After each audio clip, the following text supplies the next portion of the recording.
Hey, this is Matthew. Welcome back to Nerd News. Today, it's time for another action figure review, and this time it's another look at another one of my personal favorites. Today, coming to us from Boss Fight Studio, we've got another figure in the Bucky O'Hare line. This time, it's Deadeye Duck. So previously, we've looked at Bucky and Jenny. We also just got Bruiser recently as well. And so I've been looking to basically complete the line, and thankfully there aren't really a ton of them yet to get. But what they have had so far have been very impressive, very cool, and I'm pretty sure that Deadeye Duck is going to continue that tradition of these being some pretty great versions of Bucky O'Hare. So here's a look at the packaging. We've got this great Neal Adams drawing of Deadeye right here. Love the colors. It's got the look and the colors of kind of almost the original toys as well. And there's a nice inside panel work from Neal as well. The cool thing about this figure is the blister is pretty enormous also. You can see it's a thick blister because there's a lot in this toy. And it is a very collector-friendly packaging, as we're going to see here momentarily, because from the back, you can see is all these little tabs on the sides, the bottom, the top, and that lets you open the figure and easily put it back in without having to worry about ripping the box or anything. So these toys are really great for loose and mint-on card collectors. So the back of the box shows you who else is in this line so far. You'll notice that this does not include the Storm Toad Trooper, because this figure came out, I think 2017 according to the back of the box. So, since then the Toad Trooper has come out. I have him. At some point we'll probably do a review of him as well. And obviously Bruiser came out, and Fifi has also been planned for release, so we'll be seeing her once she comes out too. And on the bottom of it, you'll see a very big, very detailed bio all about Deadeye Duck. Talks a lot about him. It's a very in-depth bio, which I can really appreciate. And we also get some credits as well, which includes the fact that the card art was drawn by Michael Golden and Neal Adams together, and that the bios were written by Larry Hama. So they basically got the original team together again to do the toys. How cool is that? But that's enough about the packaging. Even though it is very cool and super collector friendly, let's go ahead and get Deadeye out of the box and take a look at him loose. All right, and here's our look at Deadeye Duck now. He's out of the box. And man, the cool thing about Deadeye is all the extra articulation that he has, because he does have 4 arms. And it looks so cool, like this especially. The original figure had pretty nice articulation as well, but because this is a modern style figure, we've got even better articulation. So I guess let's start with that, because that is my favorite thing about the character. And yeah, he's got bullet jointed neck, turn his head left and right. We've got very tight shoulder joints. Yeah, I will say he is super tight out the box. I'm not even going to try and bend those, because I had that problem last time with some of these figures. I really recommend, if you get any Boss Fight Studio figures and you want to do any posing with them, get yourself a blow dryer, heat them up a little bit, or get some hot water to kind of loosen up all the joints, loosen the paint, especially the first time you do it, because otherwise it's going to be super stiff like this, and you could potentially break the toy, and I would not recommend that with these figures. We do have a little bit of upper body action as well, but it's very much hindered because of this outfit he has on here.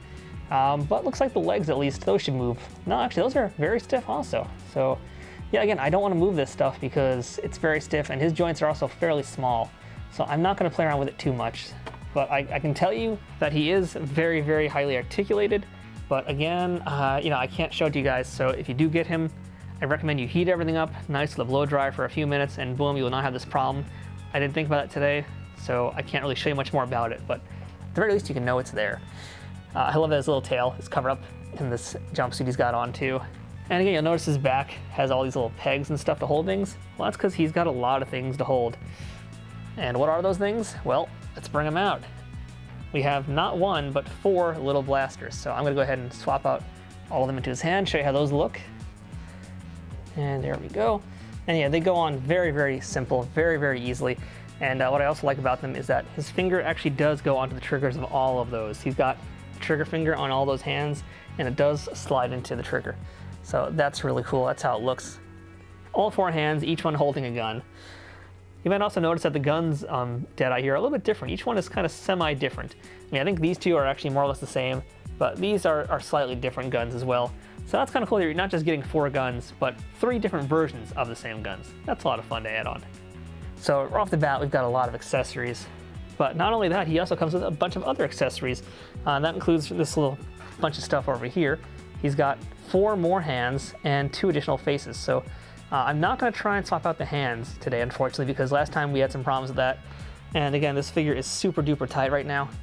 But I will at least tell you what they are. And basically, this is just an open hand up here. This one has got him holding basically a cigarette or cigarette equivalent. We've got a thumbs up underneath it, and then a closed fist. So a good variety of different hands for different posing, and you can try them out at home. But I'm not going to do that here today just because I don't want to risk breaking him.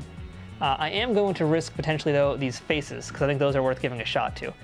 So we do have 2 additional mouths for him. One of them is a completely closed duckbill. The other one here is kind of a different grin on his face. Looks slightly different, so let's see if we can swap those out. And yeah, all right, that comes out actually really easy. It's kind of creepy now, seeing him like that. But let's go ahead and try and put the closed mouth on him.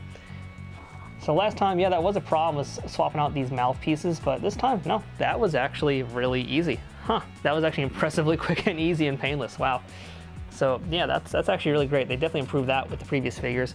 It might also be the fact that the shape is a little bit more manageable. But yeah, that looks really good actually. That was really simple to get on. And just so you guys can see as well, since we mentioned those pegs, I'm gonna show you guys that yes, the gun will fit onto any of these pegs on the back. So you can easily store your weapons on the back of the figure whenever he's not carrying them. But this is Deadeye Duck. He's gonna always have his guns at the ready. So the colors of Deadeye are, of course, pretty much perfect from what I remember seeing in the comics and the cartoon. And likewise with the face sculpt, it's pretty much 100% Deadeye Duck. You can't beat that look. It's got the eye patch, he's got the really cool hat. I do like, see, I don't think the hat comes off, unfortunately. No, it's all sculpted on. But I do like that he's got the headphones on. You know, all the little details are there. And granted, he's not a very complicated character to do, but the simplicity and the beauty of this figure is the details, and what is there is perfect. It works so great. So unfortunately today I don't have any other figures to line up with him to compare him to, since, you know, I wasn't planning on doing this review anytime soon, and those other Bucky O'Hare figures are in another location. But you know, I can tell you from my memory, he's about the same size as Bucky, I would say, roughly the same size. Jenny is definitely taller. She was taller than Bucky. So he scales up again nicely with everybody there. And overall, though, even as a standalone piece, I mean, he looks really great. The sculpting is really great, perfectly captures the cartoon, and also the essence of like those 90s styles action figures that we all love, especially that line, because that was such a good line of the original figures when it first came out, and I think it still holds up. So this is like the perfect upgrade to those figures. You know, articulation, again, I wish I could show you more of it, but I can't. But you have to take my word for it that if you do heat them up, they will move nice and smoothly, so at least you can look forward to that. But again, smooth, clean paint job, great articulation, good likeness, a lot of awesome accessories here. This is a real bang for your buck kind of figure. You know, I loved Bucky, I love Jenny, but I think Deadeye right now is my favorite of the bunch. And to be fair, he is like probably one of the more favorite characters in the series, I think. So yeah, I gotta go all in with Deadeye here. I'm loving this figure. And I think if you're collecting Bucky O'Hare and you don't have him yet, what is wrong with you? Go ahead and get him. Such a cool toy. And even on his own, outside of being a Bucky O'Hare character, he's just a really cool, fun looking toy. So definitely pick him up. So that's my look at Deadeye Duck from Boss Fight Studio. If you guys want to check them out, you can look up Boss Fight Studio online, or go to your local comic store and demand that they order these figures for their store and for everybody else to enjoy, because they're a lot of fun, and you really got to support your local businesses and smaller businesses, especially during these times today. Again, this is another great piece from the Bucky O'Hare line, and another really great toy. I'm loving what they're doing with this. I'm looking forward to the line expanding. I wish it would expand a little bit quicker, but again, small company, they can only move so fast. They've got a lot of other projects to work on as well. So I'm just happy that we're getting these toys, period. And they're well worth the wait, well worth the price. So until next time, I'm Matthew. Thanks for watching this video, and if you're new here to Nerd News Today, please make sure to like this vid and subscribe to the channel, hit the notifications to see all of the cool things we're doing on this channel all the time. So thanks for watching again, and be safe out there, guys.